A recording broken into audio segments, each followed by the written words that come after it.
Nobody Yet, episode 14. I'm recording this on February 27th at 11:07 p.m. Eastern Time. One field I like to take a lot of lessons from is finance.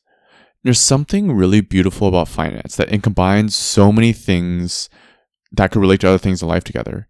It combines human emotions when we think about bull and bear markets, when you think about psychology in relation to investing and money management. It recalls emotions, things like greed and making decisions based on envy. It also recalls more technical analysis, things that are more second order thinking and require a deep amount of work into math, business, finance, and things like that. There's something really beautiful about finance intertwining everything together. And in that sense, there's many analogies that could be made. One analogy that I like between finance and life is the idea of Mr. Market. And this is kind of a representation of volatility in general. So Mr. Market was introduced in Ben Graham, one of the famous value investors, one of the first value investors, and he's widely known as Warren Buffett's teacher. But his book, The Intelligent Investor. And he describes Mr. Market as some erratic neighbor you might have. And every day, this erratic neighbor would come out to your lawn, knock on your door, and tell you that the sky was falling down, or that he was very euphoric and he was riding off a high. And his mood would shift, seemingly on a day-to-day basis, that you can very tell. And the whole idea of Mr. Market is, if this was a person, this person would seem very bipolar. And as a result of this person seeming very bipolar, you probably wouldn't listen to this person. And the finance context in that is that Mr. Market represents the entire stock market. There will be days where analysts will tell you that the sky is falling down. And there's other days in which analysts will tell you that everything's going fine and you should invest everything. These opinions change seemingly on like a day-to-day basis. And if you would ignore a bipolar neighbor, you would probably just ignore the analysts as well and not panic sell or panic buy and succumb to FOMO, the fear of missing out. Now, how this relates to life is that Mr. Market, at least in finance, represents an aspect of volatility. Things that, like a stock price, that jitters over time. But over time, hopefully it increases in price or decreases depending what bet you're making on it. But on a day-to-day basis, perhaps, the price of the asset jitters, and that is the volatility. And life is very similar. Hopefully the overall trajectory in life is going generally in one direction in which I want to go. But on a day-to-day basis, there's definitely a lot of fluctuation that could occur. Some periods of days, there's a lot of fluctuation. Other days, it's pretty steady, and steady progress being made. Similar to the idea of Mr. Market in finance, where I shouldn't really panic if my erratic neighbor is telling me some random ideas or opinions that he's cooking up on a day-to-day basis. And similarly to the stock market, where I shouldn't FOMO buy or FOMO sell. In life, I should not panic in the swings of happiness or sadness that might occur between days. It feels recently these days I've been in a rut, but I can't really say it's a rut or melancholy. It was probably just a state of stress and one of the low swings in the overall stock market of my happiness, if you will, or where I believe, or my sentiment towards where my life is going. It feels like I was stuck in a lot of areas at work. And because I pride myself a lot in terms of work and where I place value, large swings in work do affect my perception on my happiness and my perception on progress. A little more probably than the normal person. Obviously now, ironically, my priorities right now aren't work. It's things like friends, it's things like fitness and good sleep, because I feel like my body has been failing me in the past couple of weeks. But work nonetheless still affects kind of my optimism that I have over my life and trajectory of my life. I remember reading a quote that I think, or maybe not a quote, but a mindset that really seems to play a role here. And it goes that the goods are probably not as good as you think they are, and the bads are probably not as bad as you think they are. And this kind of more portrays to or this more kind of gives to the idea of things normalizing over time. Like very good things, spikes in happiness, steadily decline to baseline, and really terrible situations like losing a limb or something gradually rises back up to baseline over time. And in general, the swings might feel bad at an instance, but if you look at a longer term time horizon, it doesn't really impact happiness that much because your baseline shifts as that happens. But what this tells you is that the short term things shouldn't be really worried about too much. Sure, those are emotions to experience, but they shouldn't feel like the world is falling apart, just like how you shouldn't really listen to Mr. Market come to your house and telling you that the world is going to blow up every second day. Now, I was stewing in my sadness a bit, and I was actually thinking about it a bit more. And another mind frame that I like a lot comes from Alex Hormozi. Take a lot of things from him. And he defines terms a lot, and he operationalizes terms a lot, which I've come to do. And one term that he defined and he operationalized really well, at least I enjoy a lot, is sadness. And sadness, he says, or he defines, as arising due to the lack of options. And this is like the opposite of anxiety, where anxiety arises because of there being too many options and there not being a direction. So it's kind of the two poles where on one hand, there's just nowhere to go because there's like nowhere you can go. And the other one is you go anywhere and that results in you going nowhere. So focusing more on a little bit on sadness, I was thinking about the different approaches or like the different reactions to sadness that usually occurs. Now, also to note that this isn't really long-term sadness or depression. I don't really have experience with that, so I can't speak on it. But I'm just speaking on like the day-to-day volatilities of sadness, which I definitely experienced for some like a week or a little bit more than a week. This past week or these past couple of days. So I want to speak a little bit on that on the actual reactions to it. So the first reaction to sadness that I see a lot, and I see a lot in other people, and I also feel like I want to do when I experience this sadness, and is that to find pity. Is try to find pity, is trying to find sympathy for other people. Is like looking for validation from other people to tell you or to tell me that the sadness I'm experiencing is totally justified and that I'm totally okay with being sad and just sitting there. And I get that sympathy is something that's usually has like a net good, is usually generally good to sympathize with people. But at least when it comes to sadness, at least for me, I feel that the sympathy doesn't really help me make any progress. Like in the end, yeah, sure, it's great having my friends or having people validate my sadness, but there's still like no actions being done to improve my situation such that I'm getting out of the hole of being sad. Under the definition, it's not really giving me more options to take to get myself out of that hole of sadness. If sadness comes from the lack of options, making progress is essentially pursuing some option or getting myself in a situation for there to be more options. Sympathy doesn't really help any of those regards. Now, pity in itself has like a good quote behind it, and that's Charlie Munger's quote of pity has no utility. There's nothing I could really get from pity. And perhaps sympathy is a better jacket to wrap pity around. I'm not sure. I haven't really thought about that. I just know that, at least for me, pity for sure has no utility. There's no utility for me thinking of myself, oh my God, you had it so hard. You had it so hard. And that warrants you to make no actions. It warrants you to be comfortable. It warrants you to give up. There's no utility in that, right? It doesn't help the certain situation. And that's why I find one common reaction to sadness to be, at least for me, pity. And it's easy to fall into it. It's easy to want it because it's kind of like the ice pack for when you sprain your ankle or the heat pack when you feel a bit cold. It makes you more comfortable and it sedates you a little bit more and it prevents you from finding action.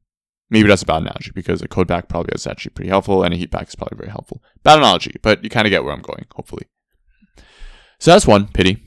The second one I see really commonly, and this is less for myself And I feel like it's more for other people, though I'm not fully sure because I don't really know the inner textures of their minds.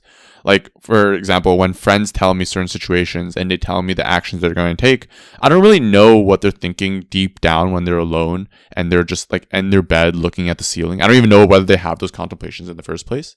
So this is just from hypotheses that I have, or like just curiosities that I have. But I find another reaction to sadness that may occur is resignation. It's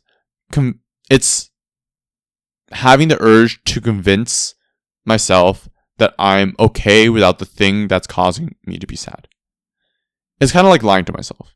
It's like if I put it in a really, really like concrete monetary example, which is not accurate, but at least something to like kind of grasp on. It's if I take the example that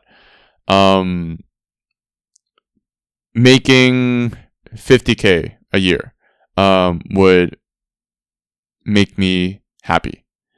And that's kind of like the golden goal that I'm shooting for. But I can't get there.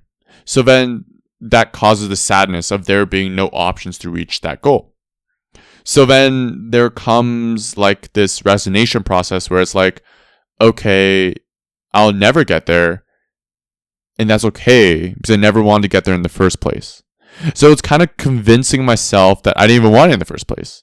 And that just, it doesn't make it less attainable. It just makes me not want to attain it in the first place.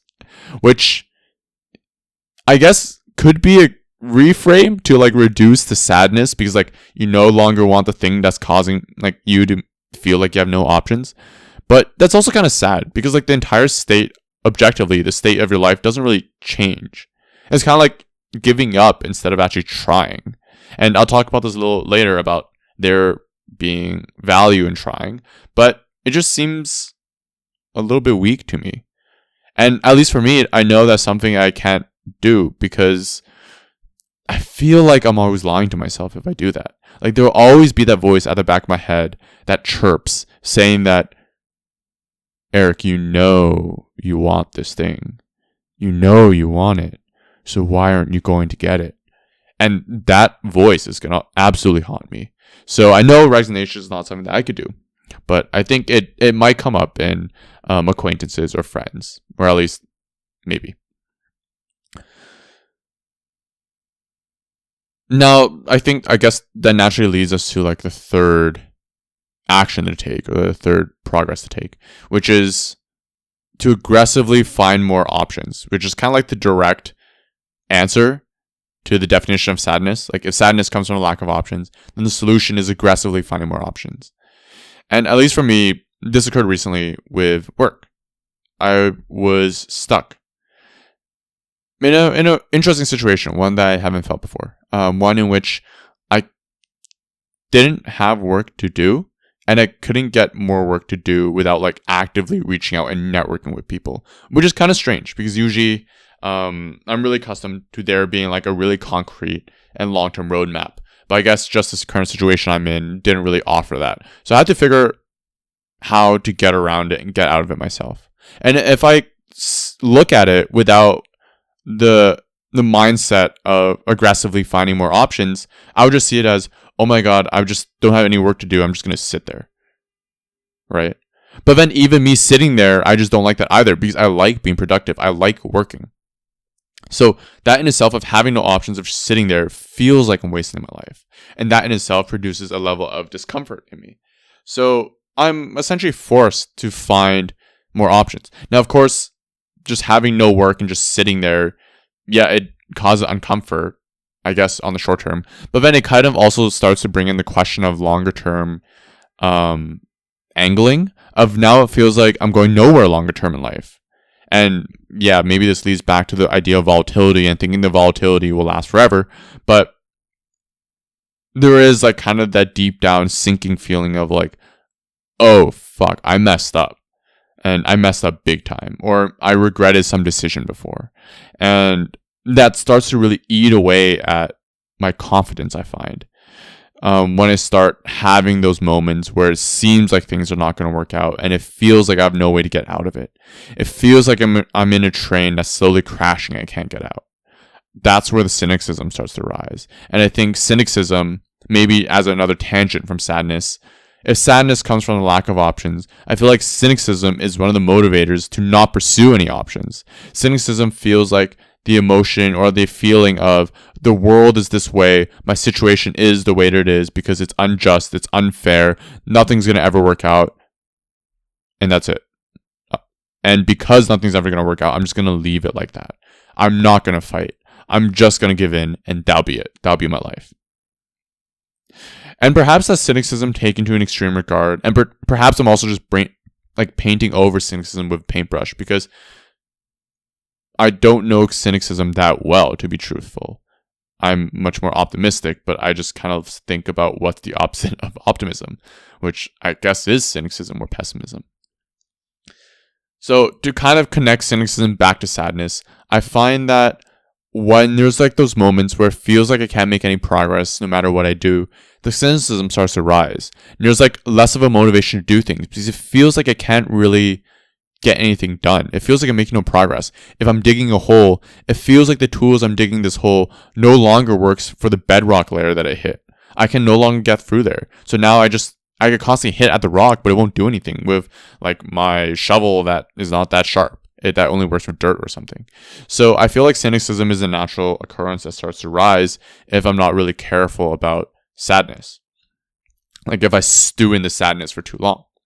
So the solution is aggressively finding more options. And I think there's many avenues for this.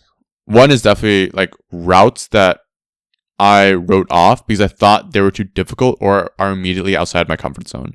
These are the things like, for example, reaching out to people, which is kind of like a no shit thing to do.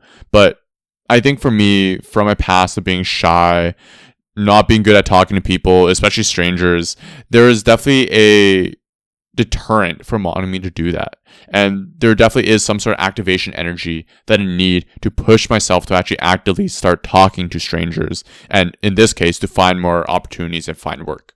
So there's definitely like those routes out there that I definitely need to take to aggressively get out sadness because I'm aggressively trying to find more options. So aggressively would just mean overriding all my preconceived notions of what comfort and what being difficult is.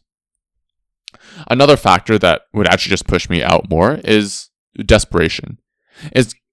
I mentioned earlier that there is some sort of activation energy required for me to push myself out of this comfort zone. And a way to do that could actually just be desperation. It's being so disgruntled with a feeling of sadness that it feels like I have nothing to lose. And because it feels like I have nothing to lose, there's this desperation that I need to go do something. So I'll actively go do things that I find are too proactive, but other people might find are completely normal. And I guess for me specifically, I'm able to index like this because I definitely over-index on being more introverted in these environments just from like my upbringing and what I'm used to and what's in my comfort zone. So there's definitely also using that desperation, hating the fact that I'm sad to push me and be more desperate and be more aggressive in finding new opportunities and get out of that sadness. Now, there's a caveat to all this. I mentioned pity. I talked about the resignation. There's a caveat that even though like the solution to sadness is like to save yourself because like no one else is coming to save you, it's important, I find now, to not blame myself for everything. And that's hard for me to do. And it's specifically hard for me to do because I got to this point in life by exactly blaming myself on everything. It's kind of like giving myself positive reinforcement every single time when I achieve something. And me being able to attribute that achievement to luck for sure, but also because I blame myself for all the failures I took to get to that achievement in the first place. And it's kind of like that over and over repetitive wiring of my brain to just blame myself for everything.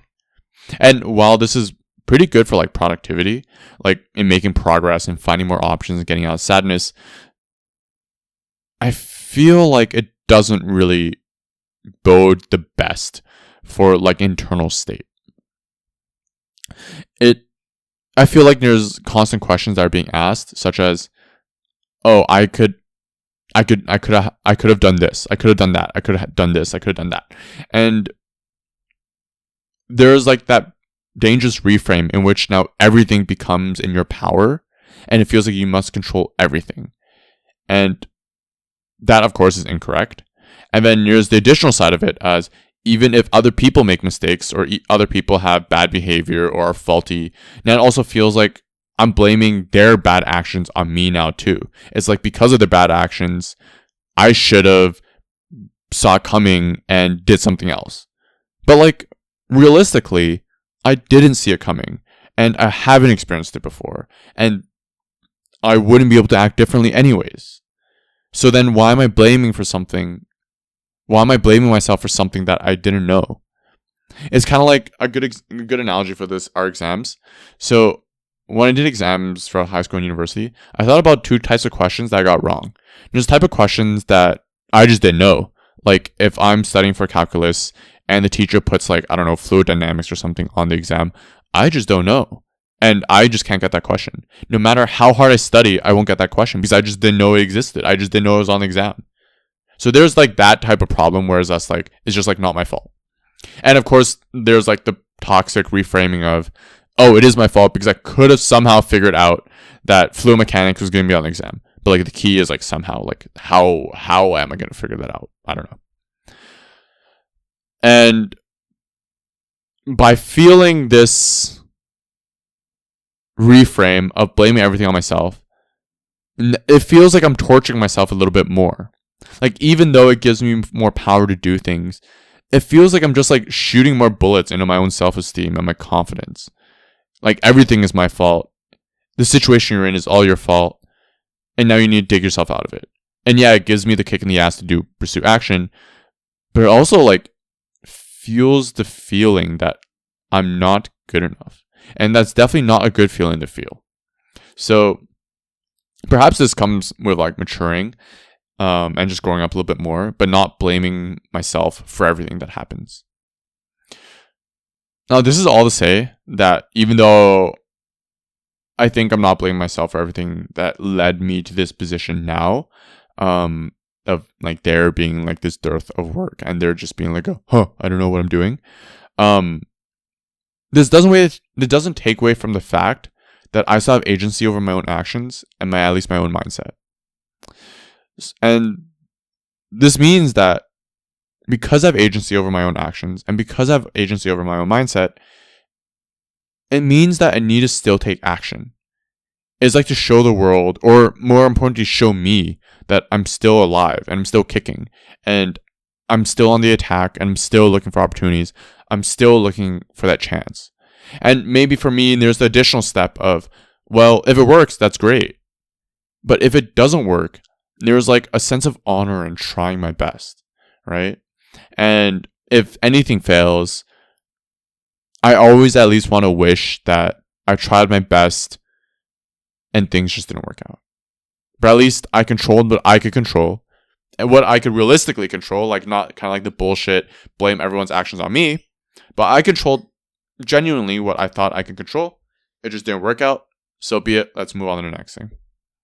So there's definitely still that agency that I'm taking, hopefully for myself, to actively solve this feeling of sadness that I feel.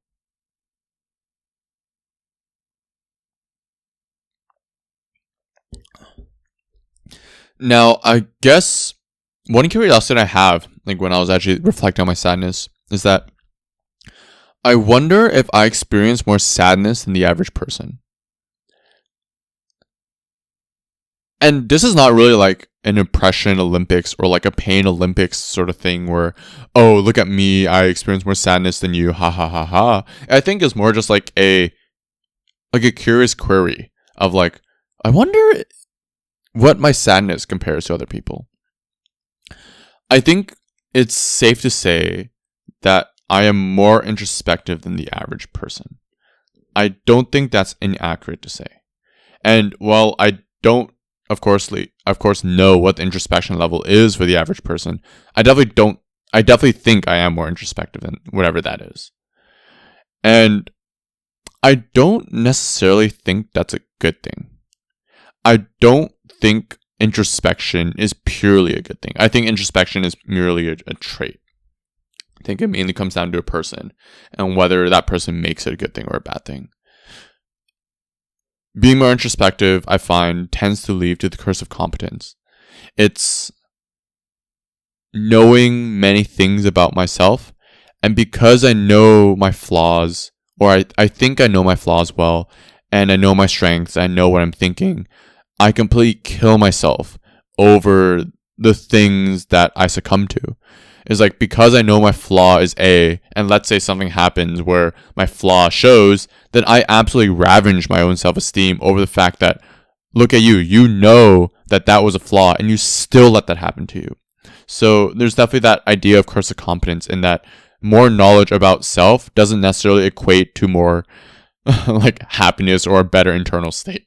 Sometimes it just leads to more torture, torture of things that could have been prevented or things that could have been avoided. I think among the things that I torture myself with is definitely like actions or like thoughts that don't lead to actions that aren't really consequential to other people probably, and things that probably just arise from my own curiosity, introspection that I poke myself with. And these are all things that probably the normal person doesn't think about and they probably don't need. So, yeah, introspection I don't think is purely a good thing. And I was talking to a friend about this, and my friend basically just said, why don't you just like stop? Like, why don't you just like stop thinking so much? And funny enough, I was thinking about thinking too much. It's kind of like sniffing your way out of a cocaine addiction, if you will. But I was thinking about it regardless. And I came to the conclusion that I cannot not think too much. Double negative. I cannot not think too much. I realize a product of my thinking comes from curiosity. I'm a full believer that like curiosity is a main driver in life. It's definitely like pretty good if things are constantly capturing my attention and I'm running towards and figuring out more of those things. And those things could be like completely random things. Like it could be like sewing or like random hobbies. It could be like traveling for some people. It could be food. It could be like soccer. I don't know. There's so many things to be curious about. And I find for me, my curiosities lie in specific things about life. I think these are the things that surround my hobbies. I read biographies a lot. And I love learning about the lives of these really, really admirable people. It's like learning the traits, learning the situations, and learning the outcomes of what that produced. I love learning about the formation of companies, like the history of companies. There's really good podcasts about that, and there's really good biographies around that for sure. And I'm also really curious about achievement. I'm curious about the things that go into making achievement. I'm curious about the uncontrollable factors that control achievement. I'm curious about the dynamics of achievement. I'm curious about the feeling of achievement. I'm curious about so many things in that regard. And of course, as I'm curious about these things, I'm also curious about the people who make up the stories of achievement, of companies, of biographies, I guess, who write their own stories.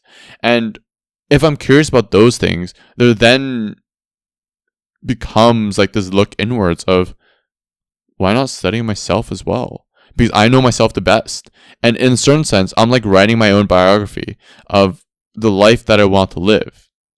And of course, I'm not thinking, I'm going to write a biography in the future. But it's more like, well, I want to live a life that I could look back and be happy that I lived about. And that's kind of like, if I read my own biography, hypothetically, do I think it would be a good read? And then that's what I'm thinking about. And by exploring my own life in this regard, in the backdrop of founders, formation of companies, and achievement, there's like the sense of delight there. In the past year, or like past 2 years, I believe it was 2 years, Andrew Huberman had a lecture in Chicago, and I attended that. And one of the main takeaways from his lectures wasn't really like the biological like optimizations I should be doing to make a more like optimal day or something like that. I think a big thing that I took away from that is the feeling of delight. He talked about delight in his research of pufferfish or some other animal and how just like delightful it was and how happy and joyful it made him feel. It's kind of like being able to tap into that youthful childhood self of play. And for me, when I think about pursuing curiosities, I think about exactly this: how delighted I am to experience those curiosities and to learn about these things about other people, of companies, of achievements, and of myself. I think these things are just interesting. And if this is the avenue that I find interest in, just like how someone could be interested in soccer or sewing or fashion or whatever, if the consequences of my curiosities is that I'm more sad, or I suffer more, or I experience more hardship than a normal person, I think, at least for now, it's a worthwhile trade where I still indulge in those curiosities and explore the dynamics of life. And from this, I obtain large swaths of delight. I think that's a worthy trade. And I also find in the downsides of the sadness and the torture, I think there's value in that. There's value in that because there's a lot of things I learned for myself from there as well. And that kind of like fuels the curiosity and fuels the delight. So I think in that sense, it's worth it. I cannot not think too much. It's just me. Where some people maybe want to fill their schedule of work, see friends, do hobbies, get a suntan, lie on a beach, do whatever. I find a lot of value in just sitting there, in reading, in reflecting, and just stewing in my thoughts. And of course, now I guess doing this podcast and writing on Substack, I find a lot of delight in doing that. I enjoy doing that. And as such, I'm going to lean into it. If this made me so successful to my current point now, or at least so successful in a point where I definitely as a kid would never dream myself of having this position. I'm not even in a crazy position anyways, but I just had very low expectations of myself growing up. If I never expected to get to this place currently, and this curiosity has driven me to this point now, why not just keep riding along and seeing where it takes me? So that would be my response to my friend. I cannot not think too much. This is my curiosity. This is my hobby. So I'm going to keep walking down this path. That's it. Now, on last week's episode, I talked about ego is the enemy and talked about part 1. And part 1 dealt with the ascension of in the pursuit of success. Now, admittedly, I didn't really have time to read the second part, even though like the book isn't that long. I just didn't have time. Just didn't get around to do it. I want to think about the progress in part 1. There is one quote from part 1 I think sticks the most once I read my notes that I did last week. And the quote is, instead of finding out how something they desire might actually come about, they pass that over as to avoid tiring deliberations about what's possible. They assume that what they desire is available and proceed to arrange the rest, taking pleasure in thinking through everything they'll do when they have what they want, thereby making their lazy souls even lazier. Real people prefer living in passionate fiction than in actual reality. I said last week that this applies to me a lot. When I think about goals that I want to achieve, or I start thinking about hobbies, I immediately think about myself as like the top 0.0001% in that field. Like when I picked up sewing, I thought of myself as like some like crazy designer, even though I didn't really know anything. Even though I couldn't even sew a basic t-shirt yet. It's kind of like, it's like turning up the speed on a treadmill to a speed that's like way too fast and I can't even adjust to. And I'm just kind of like slapping my face against the treadmill belt because I just fell from like the audacity that I had. And this visualization of like seeing myself as like that successful definitely comes from like this aspect of ego. It comes from living or wanting to live in passionate fiction than in actual reality. That imagination is very seductive, and it's important to not give into that too much. Now, for me, I'm making like at least some progress there, even though it's only been a week. I know it's going to be a long time of just rewiring, reframing all the time, and it's catching myself from identifying that I'm thinking about it again and stepping back and not trying to think of that 0.001 destination. An example recently was that I thought about like a good idea for like a business venture that I thought would be like really cool. And immediately I saw it as, oh my God, it's going to be like $1 billion idea. I'm going to like sell this company and be rich. But like, I didn't do anything, like any research about like this idea that I had, like anything. Like maybe it's done already. I don't know. I just like immediately jumped to that conclusion. And in jumping to that conclusion, I caught myself of, hey, stop that. Like, you didn't even look into anything about this. You didn't even frame the idea a little bit more. You don't know anything about the idea other than the fact that it just seems kind of cool. So maybe more specific antidotes or like anchors to eliminate that would be, one, to figure or to frame it as like, instead of me wanting to achieve this like outsized return, it's more like, oh, I just want to explore this new field more. So instead of putting value in that result, it's shifting the value into the process of like, oh, I just like want to learn something new. And even if I fail, I still win because I learned something new, or at least I eliminated the temptation of doing that idea or jumping into that industry. So this is the current progress on that idea of living in passionate fiction than an actual reality. This is probably going to be a fixture that's going to come up repeatedly as this podcast goes on. This is something I really, really, really, really want to drill into my mind. And I find the only way to drill it for me is repetition, because I'm not the smartest and I do need repetition to drill things into my mind, or at least like memorize and get an idea of what's going on. Now, if I look ahead, the next couple of weeks is actually pretty exciting. So kind of stepping away from like the talk of sadness and something into a little more lighthearted.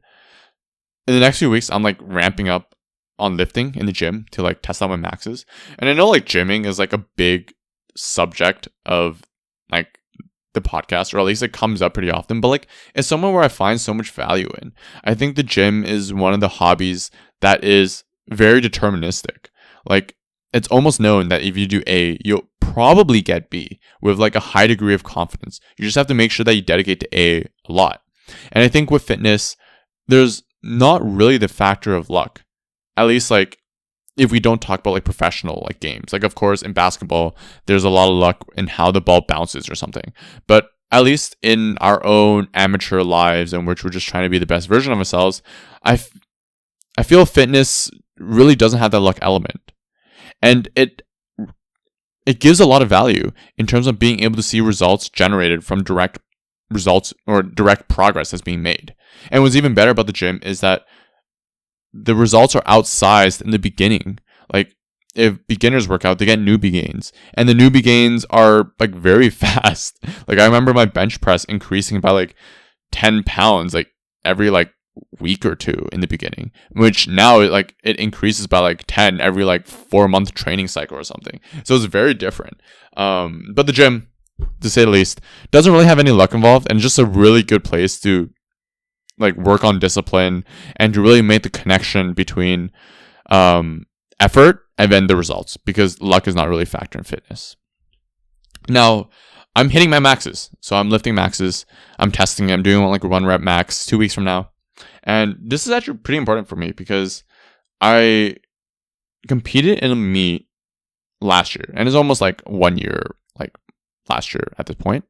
So powerlifting has always been like on the back of my mind, and it's like a sport that I would love to pursue more if I had more time in my day, and if I wasn't like so obsessed about work, or actually like more focused about friends right now, and about like health right now. But I feel like powerlifting would be something I want to lean into when I get the time, maybe like between jobs or something. But yeah, it's something really cool.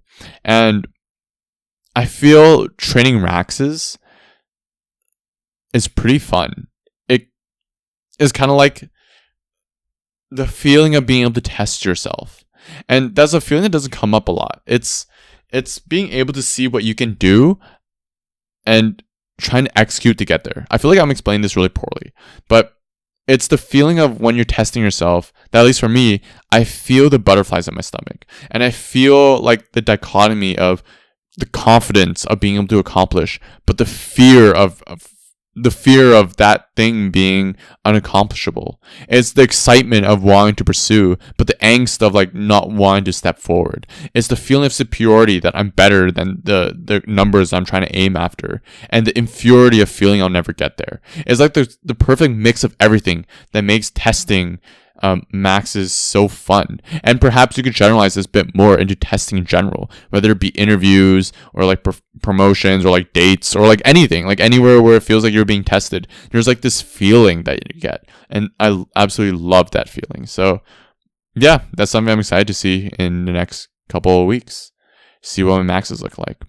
And it's definitely times like this that I really feel the value that I find in life.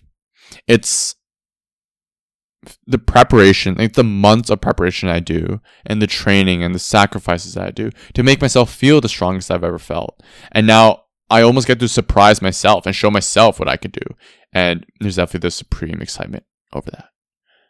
But yeah, that has been the episode for this week. End it on a little more lighthearted note, even though I was talking about sadness and I was stewing in sadness a lot for this week. But yeah, I think something I'm still trying to figure out with this podcast is how I want to do it the best. I love these podcasts to serve as journal entries of what I'm thinking about, but I also want to bring on more guests. To be honest, I haven't been reaching out to people a little bit because my schedule's a little bit out of whack. But also I think it's like the introversion of like not wanting to reach out to strangers. And there's definitely like strangers I want to reach out to who I think are really cool and who I think would be cool to talk to. But I just like don't have the bravery to do that for some reason at the moment. But yeah, definitely want more guests on this podcast. Thinking about the best format for this as like journal entries for me as well. And also Substack. I love writing. And I find like the more I do these podcasts, ironically, I miss writing. And I feel like the more I write, the more I miss podcasting. It's kind of like an in between that I need to find myself in. So there's definitely like, when I find more time, I would just want to throw more into like Substack and writing. I just love writing and just want to see what I can do there. But yeah, that's it for this week. And I'll see you next week.